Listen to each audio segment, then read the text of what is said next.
Ai nè dây bị rương a này xong rọp bạc nè bị pro lượng giấy thưa bận rọp bạc và xong mà rồi đọc bằng bày óng sai nè a này xong rọp bạc nè miền a này xong chán nè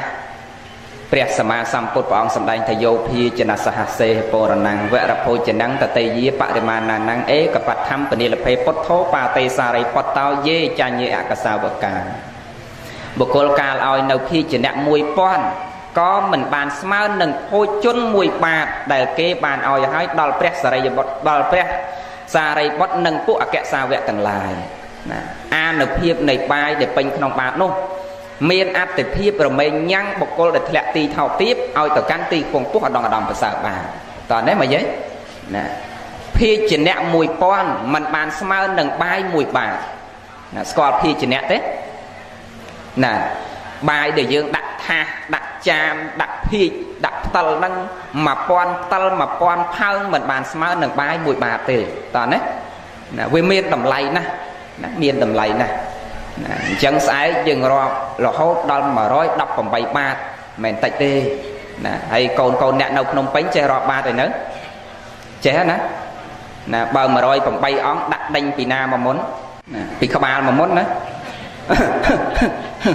ប្រយ័ត្នដូចរឿងគេនិយាយណាកូនអ្នកភ្នំពេញគាត់មិនទៅដែលដាក់បាតអីគ្នាណាកូនអ្នកស្រុកស្រែប៉ុន្តែគាត់មកនៅភ្នំពេញតាំងពីក្មេងណាមកនៅពេញដល់ពេលថ្ងៃខែមនសន្តរដូវទៅលេងផ្ទះហើយដល់ទៅដល់ផ្ទះម៉ែដាក់បាតរាល់ថ្ងៃចឹងហើយដល់ថ្ងៃហ្នឹងកូនកំមុំគេមកលេងផ្ទះហើយទៅយកបាយយកទៅរត់លោកហើយគ្នាវាក្មេងវាមិនដឹងដាក់យ៉ាងណាវាសួរម៉ែដាក់ពីណាទៅមុនម៉ែនោះក៏ឡើយមាត់ដាក់ពីក្បាលមកមុនហើយគ្នាវាមិនដឹងក្មេងដាក់ពីក្បាលមកមុន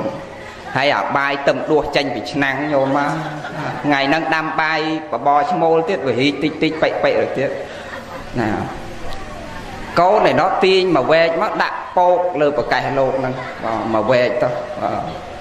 ហើយអាបាយហ្នឹងវាអត់ងាយចេញកត់វែកហ្នឹងទៀត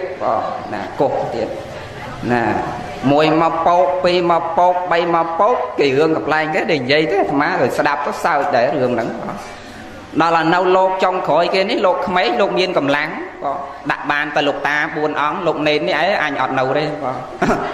ទៅហើយរត់ម៉ែនោះកលេចមកពុទ្ធធោហើយអញថាឲ្យដាក់ដេញពីក្បាលអាត់ហ្នឹងក្បាលអាត់មានន័យថាអង្គដែលមានភាសាចាស់ជាងដាក់ដេញពីហ្នឹងមកតើណាអង្គណាដែលមានភាសាចាស់ជាងហ្នឹងគេហៅថាក្បាលអាត់ហ្នឹងខាងដើមគេហ្នឹងណាប៉ិនគាត់និយាយវាមិនអស់ពាក្យដាក់ដេញពីក្បាលមកមុនណា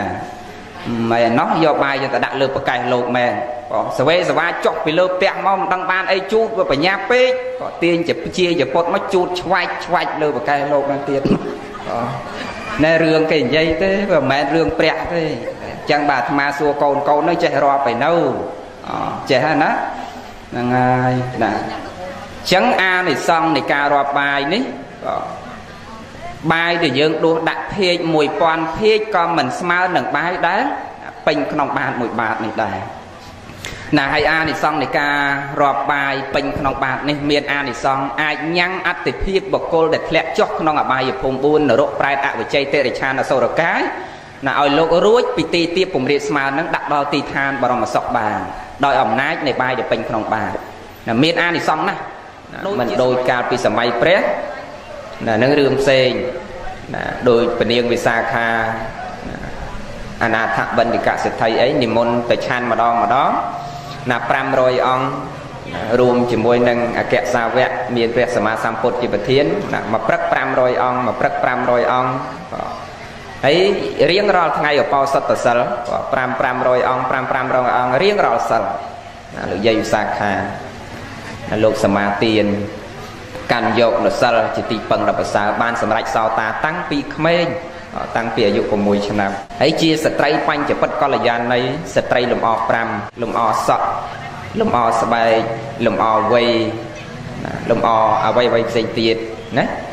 បញ្ចពិតកល្យាណីជាស្ត្រីដែលមានលក្ខណៈពិសេសទាំង5ស្បែកហ្នឹងអាយុ120ហើយប៉ុន្តែដូចក្មេង8 10ចឹងលោកយាយវិសាខាណាញោមហើយអត់មានពឹងពាក់ណាបើក្លិនវិញអត់មានចាំបាច់ពឹងពាក់ ទឹកអប់អីទេអត់ទេបាទណាគឺក៏អូបឯងដោយបុណ្យអំណាចបុណ្យកុសលរបស់គាត់ណាស្បែកវិញអត់មែនចាំបាច់ពឹង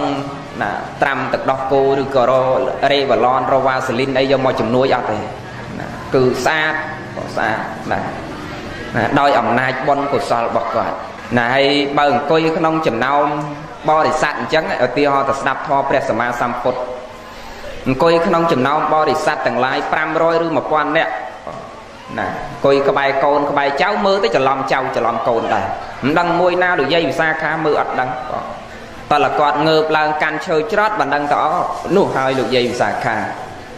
ប៉ិនបើអង្គុយធម្មតាអញ្ចឹងអត់ដឹងទៅលោកយាយវិសាខាទេព្រោះអីព្រោះមុខមាត់សាច់ឈាមរបស់គាត់នៅតែក្មេងដូចក្មេង8 ដណ្ដប់អញ្ចឹងណាឃើញទេណាវាល្អអញ្ចឹង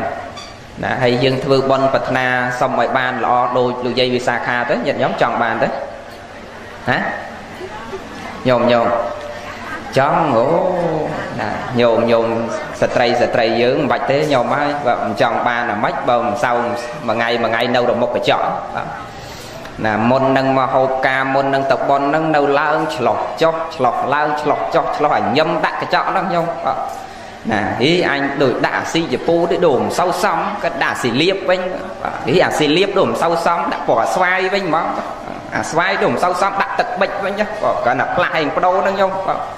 4 10សម្រាប់តម្រាំត្រូវចិត្តណាហើយសើចញឹមដាក់កញ្ចក់ហ្នឹងព្រោះស្រឡាញ់